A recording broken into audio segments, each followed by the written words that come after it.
Doctor Neeraj पाठक district hospital के एक senior medicine specialist. Patients और कलीग्स के लिए वो सिर्फ एक डॉक्टर नहीं बल्कि एक ट्रस्टेड प्रोफेशनल थे। ये मध्य प्रदेश के छतरपुर में रहते थे और साल 1984 में उनकी शादी ममता पाठक नाम की एक महिला से हुई। ममता पाठक भी छतरपुर के शासकीय कॉलेज महाराजा में बतौर प्रोफेसर काम कर रही थी। 65 साल के डॉक्टर नीरज पाठक अपनी फैमिली के साथ छतरपुर की एक पेप्टिक कॉलोनी में रह रहे थे।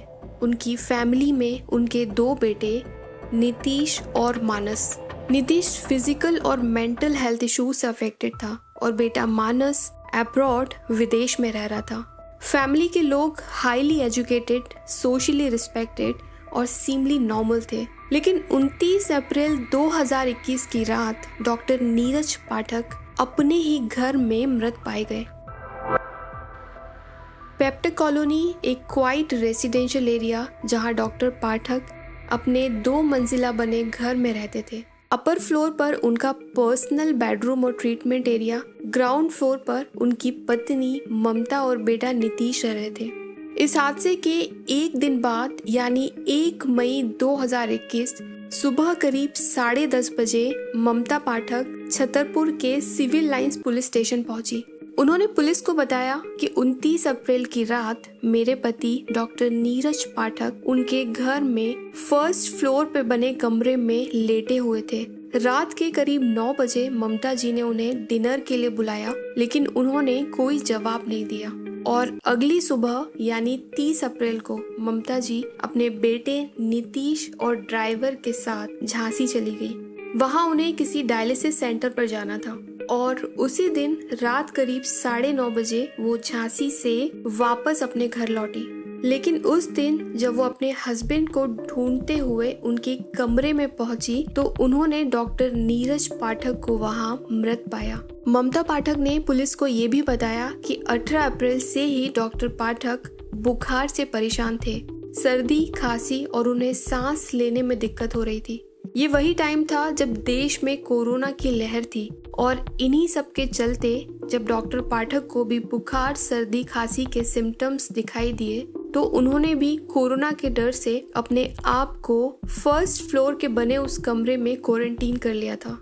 ममता पाठक के स्टेटमेंट के बाद पुलिस टीम तुरंत डॉक्टर पाठक के घर पहुंची। उनके घर और उस रूम का जहां डॉक्टर पाठक का शव मौजूद था उसका एग्जामिनेशन शुरू हुआ। जब पुलिस ने उन्हें देखा तो पाया कि डॉक्टर पाठक की बॉडी के कई हिस्सों पर करंट से जलने के गहरे निशान नजर आ रहे थे। साथ ही उनके पास एक बिजली का तार, एक आयरन रॉड और कुछ सामान भी मौजूद था। पहली नजर में ऐसा लगा जैसे ये एक एक्सीडेंटल केस है, शायद गलती से बिजली के तार छू गए हो और ये हादसा उनके साथ हुआ हो।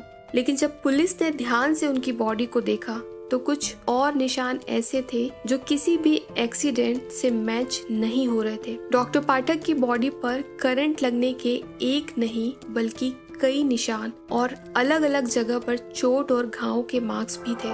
पुलिस ने सीन ऑफ क्राइम को देखने के बाद डॉक्टर पाठक के शव को पोस्टमार्टम के लिए भेजा। फॉरेंसिक टीम ने भी अपना काम शुरू किया और वहां मौजूदा सभी सस्पिशियस चीजों को सीज किया गया। एक इलेक्ट्रिक वायर, एक आयरन रॉड, कुछ कपड़े और कुछ इलेक्ट्रिक इक्विपमेंट्स। डॉक्टर नीरज पाठक के शव का पोस्टमार्टम करने के लिए कुछ सीनियर डॉक्टर्स की स्पेशल टीम भी बनाई गई और जब रिपोर्ट सामने आई तो उसने पुलिस थ्योरी को उलट के रख दिया। पोस्टमार्टम रिपोर्ट ने क्लियर किया ये करंट लगने की घटना सिर्फ एक अनफॉर्चुनेट एक्सीडेंट नहीं था बल्कि एक सोची समझी प्लान्ड हत्या थी। उनके दोनों हाथों पर अलग अलग जगह पर करंट के निशान मिले थे।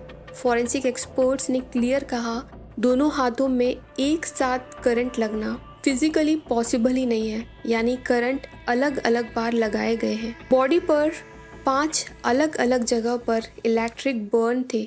दाएं कंधे से लेकर दाएं हाथ के नीचे तक सभी इंजरीज डेथ से पहले की गई थी। रिपोर्ट्स ने ये भी कंफर्म किया डॉक्टर पाठक की मौत हार्ट अटैक से नहीं हुई बल्कि इलेक्ट्रिक बर्न के डायरेक्ट इफेक्ट से हुई थी। लेफ्ट हैंड के पाम पर डिस्कलरेशन था। ऐसे काले निशान जिसे एक्सपर्ट ने बताया जब बॉडी में हाई वोल्टेज करंट लगता है तो उसका एग्जिट पॉइंट अक्सर हाथ के या पैर के पंजों से होता है। इस प्रोसेस में स्किन जल जाती है और वहाँ ब्लैक मार्क्स और शूट जैसे निशान बन जाते हैं। सिविल लाइंस पुलिस स्टेशन में इनिशियली इस केस को सस्पिशियस डेथ के रूप में रजिस्टर्ड किया गया था, लेकिन जब पोस्टमार्टम रिपोर्ट सामने आई तो सब कुछ बदल गया। केस को तुरंत हत्या में कन्वर्ट कर दिया गया और अब पुलिस के सामने एक ही सवाल था, ये प्लांट इलेक्ट्रिक टॉर्चर और मर्डर किसने और क्यों किया। ये केस जैसे ही एक एक्सीडेंटल से मर्डर में रजिस्टर्ड हुआ, वहीं से पुलिस ने बड़ी बारीकी से इन्वेस्टिगेशन शुरू किया। उस घर में मौजूद हर एक शख्स जैसे ड्राइवर, उनके कुक, वॉचमैन, उनके नेबर्स और रिलेटिव सभी से पूछताछ शुरू हुई और इन सभी के बयानों ने बड़े ही चौंकाने वाले खुलासे किए। ममता पाठक जब पहली बार पुलिस स्टेशन आई थी तो उन्होंने पुलिस को बताया था कि 30 तारीख की सुबह वो अपने ड्राइवर और बेटी के साथ झांसी गई थी और लगभग पूरा दिन वो अपने घर से बाहर थी। इसीलिए उनकी उस दिन को रूटीन के जानने के लिए सबसे पहले पुलिस ने उनके ड्राइवर रतन सिंह यादव का स्टेटमेंट लिया और कहते हैं कि रतन सिंह का वो बयान इस केस का सबसे क्रूशियल क्लू बन गया था। रतन सिंह ने पुलिस को बताया कि 30 अप्रैल 2021 की सुबह करीब 6 बजे उन्हें ममता पाठक ने फ़ोन किया था और उनसे केवल एक ही बात कही कि आज उन्हें झांसी जाना है डायलिसिस सेंटर। उनके कॉल के बाद ही सुबह करीब 9 बजे रतन सिंह कार लेकर पाठक रेसिडेंस पहुंचे। ममता पाठक अपने बेटे नीतीश के साथ नीचे आई। उनके हाथ में एक बड़ा सा बैग था। वो कार में बैठी और फिर वो लोग झांसी की तरफ निकल पड़े। इसी बीच जब उनकी कार अलीपुरा नाम की एक जगह पे पहुंची तब मिसेस पाठक ने अचानक रतन सिंह से कहा कि कार हरपालपुर स्टेशन के पास ले चलो, जहां स्टेशन पर उनकी माँ इंतजार कर रही थी। स्टेशन पहुंचते ही मिसेस पाठक अपनी कार से उतरी और जो बैग वो अपने साथ लाई थी वो उन्होंने अपनी माँ को दे दिया और कुछ ही मिनटों में दोबारा ममता पाठक झांसी के लिए रवाना हो गई। झांसी में उन्हें एक डायलिसिस सेंटर जाना था, लेकिन उनके ड्राइवर रतन के अकॉर्डिंग वो डायलिसिस सेंटर उन्हें वहाँ मिला ही नहीं था। इसके बाद वो वहाँ के एक हॉस्पिटल पहुंची, लेकिन वहाँ से भी रिसेप्शन के एक स्टाफ ने उन्हें ये कहकर जाने को कहा कि बिना रिपोर्ट्स के उन्हें वहाँ एंट्री नहीं मिल सकती और अगर वाकई ममता पाठक का उस हॉस्पिटल से कोई कनेक्शन नहीं था तो वो वहाँ गई ही क्यों थी। खैर इसके बाद अब वो झांसी के बाजार और स्ट्रीट पर कुछ देर घूमी और शाम के करीब 7 बजे वो लोग घर वापस आ गए। रतन सिंह के इस बयान के आधार पर उस दिन ममता पाठक 130 किलोमीटर का सफर तय करके झांसी के एक डायलिसिस सेंटर के लिए निकली, लेकिन वो सेंटर उन्हें वहां मिला ही नहीं। साथ ही जिस हॉस्पिटल में वो गई वहां की कोई भी रिपोर्ट्स उनके पास क्यों नहीं थी। और तीसरी बात, पूरा दिन वो झांसी के मार्केट और स्ट्रीट्स पर घूमती रही बिना किसी खास काम के। ये सभी बातें उनके उस दिन के रूटीन पर सवाल खड़ा कर रही थी। उनके ड्राइवर के बयान के बाद उनके घर के स्टाफ से भी पूछताछ हुई, जिस पर उनकी एक कुक जो वहां लगभग 4-5 सालों से काम कर रही थी, उन्होंने पुलिस को बताया कि डॉक्टर पाठक और ममता पाठक के बीच अक्सर अनयूजुअल टेंशन्स और आर्ग्यूमेंट्स होते रहते थे। उन्होंने ये भी बताया कि डॉक्टर पाठक बहुत ही शांत स्वभाव के इंसान थे, लेकिन ममता पाठक थोड़ी शंकालू नेचर की थी। वो डॉक्टर पाठक पर बहुत शक करती थी और अक्सर कहती थी कि डॉक्टर पाठक किसी दूसरी महिला के साथ कांटेक्ट में है। इसके बाद उनके एक चौकीदार धनीराम जो पिछले 10-12 सालों से उनके घर में काम कर रहे थे, उनके अकॉर्डिंग डॉक्टर पाठक और उनकी पत्नी पिछले कई सालों से उनके बीच हुए डिस्प्यूट्स, विवादों के चलते अलग अलग रह रहे थे, जिसमें डॉक्टर पाठक अपने लोकनाथपुरम वाले मकान में रहते थे और ममता पाठक पेप्टक कॉलोनी वाले मकान में रहती थी। लेकिन करीब 10 महीने पहले ही उनकी पत्नी दोबारा उनके साथ रहने आई थी। पुलिस की बाहरी इन्वेस्टिगेशन में ये भी सामने आया कि ममता पाठक ने पिछले कई सालों में छतरपुर पुलिस, सागर आईजी और भोपाल डीजीपी तक शिकायतें भेजी थी कि उनके पति का किसी और महिला के साथ संबंध है, लेकिन हर बार इन्वेस्टिगेशन ने उन सब कंप्लेंट्स को बेबुनियाद बताया। डॉक्टर पाठक जिस घर में रह रहे थे वहाँ के सीसीटीवी फुटेजेस को भी चेक किया गया। उन फुटेजेस के अकॉर्डिंग 29 अप्रैल 2021 की उस रात घर में सिर्फ 3 लोग थे। डॉक्टर नीरज पाठक, उनकी पत्नी ममता और उनका बड़ा बेटा नीतीश, जो मानसिक और शारीरिक रूप से अस्वस्थ था। यानी उस दिन उस घर में पूरी तरह सचेत और सक्षम इंसान सिर्फ उनकी पत्नी ममता ही थी। घर के उन सीसीटीवी कैमरों की जांच में एक बड़ा खुलासा हुआ। ऊपरी वाले मंजिल पर जहां डॉक्टर का शव मिला था, वहां का डीवीआर डिजिटल वीडियो रिकॉर्डर का वायर कटा हुआ था। मीन्स उस दिन घटना के समय कोई रिकॉर्डिंग ही नहीं हुई। वहीं दूसरी तरफ नीचे वाले कमरे की फुटेजेस अवेलेबल थी, जो बहुत ही नॉर्मल थी, जिसमें रोजमर्रा के काम हलचल साफ साफ दिखाई दे रहे थे। और उस दिन उस घर में बाहर से किसी भी दूसरे इंसान की एंट्री नहीं हुई थी। इन्हीं सब के बीच पुलिस के हाथ एक और बड़ा क्लू लगा। 29 अप्रैल के उस दिन डॉक्टर नीरज पाठक ने अपने मौसा जी छंदीलाल वाजपेयी को एक फोन किया था। उस कॉल पर उन्होंने उन्हें बताया, ममता मुझे प्रताड़ित कर रही है, उन्हें बाथरूम में बंद कर दिया गया है, वो 2-3 दिन से उन्हें खाना भी नहीं दे रही है। जब उन्हें बाथरूम में बंद करके धक्का दिया गया तो उनके सिर में चोट लग गई। उनकी पत्नी ममता ने उनकी अलमारी तोड़कर सारा कैश, एटीएम, एफडी और गाड़ी की चाबी अपने पास रख ली है।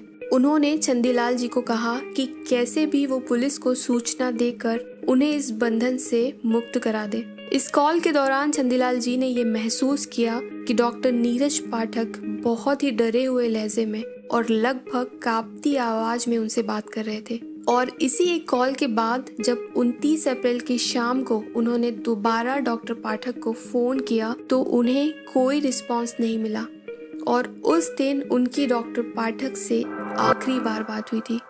इस केस की छानबीन के बाद सारे सबूत, सारे बयान केवल एक ही ओर इशारा कर रहे थे और वो थी ममता पाठक, 63 साल की एक पढ़ी लिखी और आत्मनिर्भर महिला, गवर्नमेंट कॉलेज की एक प्रोफेसर। और सवाल ये था कि शादी के इतने सालों बाद आखिर ऐसी क्या वजह थी जो वो इस हद तक पहुंच गई।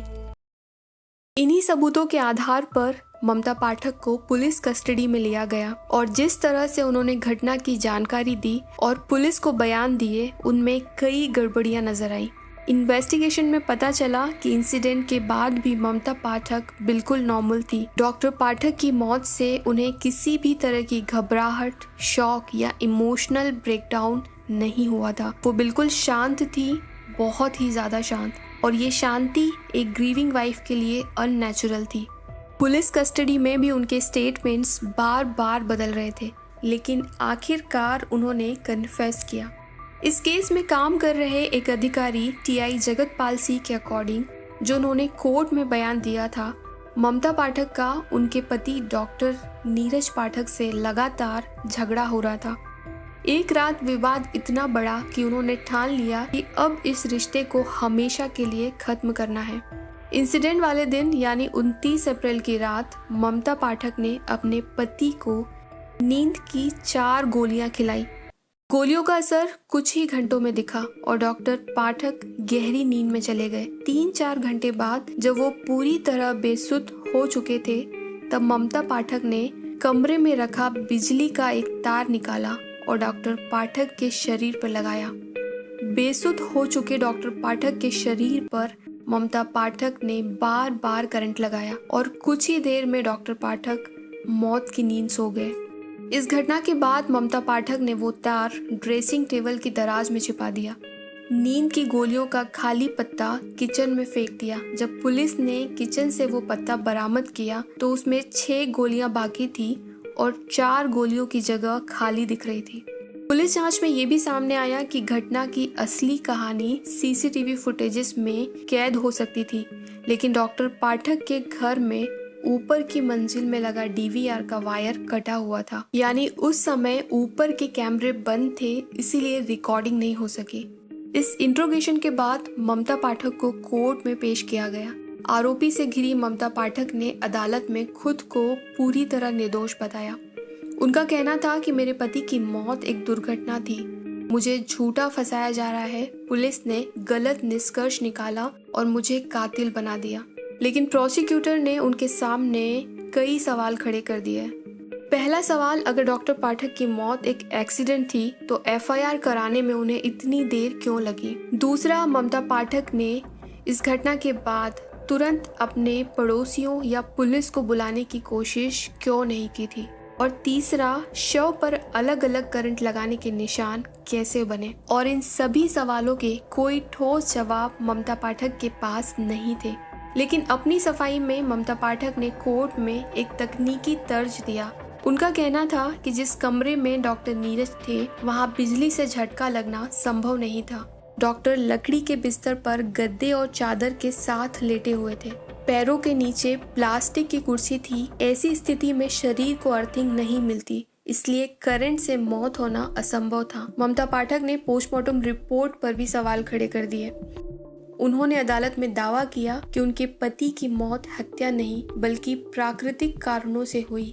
नीरज पाठक की उम्र 65 साल थी। वो हाई ब्लड प्रेशर के मरीज थे और कोरोनरी आर्टरी डिसीज से पीड़ित थे। उनका कहना था कि अप्रैल 2021 में जब कोरोना की दूसरी लहर थी, उनके पति कोविड के लक्षणों से परेशान थे और होम आइसोलेशन में थे। उनकी मौत उम्र और धमकियों के संकुचित होने की वजह से हुई। उन्होंने ये भी आरोप लगाया कि ऑटोप्सी सर्जन ने कोरोनरी धमकियों को खोला ही नहीं और ना ही ब्लड वेसल्स की स्थिति दर्ज की। यही वजह है कि मौत का वास्तविक कारण, रियल रीजन सामने नहीं आया। इस केस के पूरे ट्रायल के दौरान प्रोसिक्यूटर बार बार यही दोहराता रहा कि ये घटना घर के अंदर हुई और उस समय घर में केवल ममता पाठक मौजूद थी। शव पे मिले करंट के निशान दुर्घटना नहीं बल्कि हत्या की ओर इशारा कर रहे थे। साथ ही प्रोसिक्यूटर ने पूरी बारीकी से पोस्टमार्टम रिपोर्ट्स, फॉरेंसिक एविडेंसेस और विटनेस स्टेटमेंट्स कोर्ट रूम में प्रेजेंट किए। ओवर